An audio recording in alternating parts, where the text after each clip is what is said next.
रमज़ान का आखिरी जुमा, अलविदाई सातें।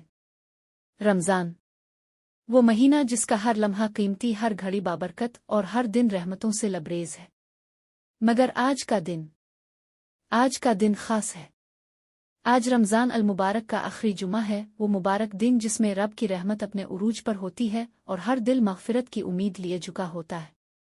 एक नौजवान सफ़ेद लिबास में मस्जिद के दरवाजे पर खड़ा है। इसके चेहरे पर सुकून भी है और एक अजीब सी उदासी भी।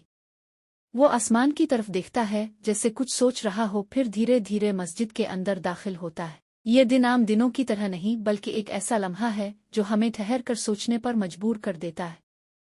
क्या हमने इस मुक़द्दस महीने का हक़ अदा किया? क्या हमारे गुनाह मुआफ़ हो चुके? क्या हमने वो सब कुछ पाया जिसके लिए रमज़ान हमें मौका देता है?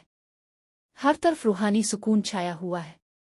एक बुजुर्ग आंखों में आंसू लिए दुआ में मशगूल है। एक बच्चा अपने वालिद के साथ हाथ उठाए दुआ कर रहा है। नौजवान भी मस्जिद के एक कोने में चुपचाप बैठा दुआ कर रहा है। ये दिन झुकने का है, तौबा का है, मुआफ़ी मांगने का है।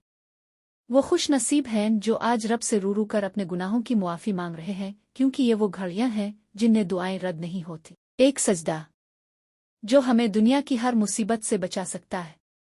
एक सजदा जो हमारे गुनाहों को मिटा सकता है। और एक सजदा जो हमें जन्नत के करीब कर सकता है।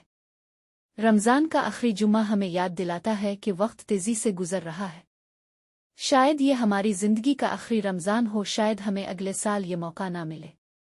लेकिन एक बात यकीनी है, आज हमारे पास वक्त है, आज हमारे पास दुआ का मौका है, आज हमारे पास रब से मांगने की ताकत है।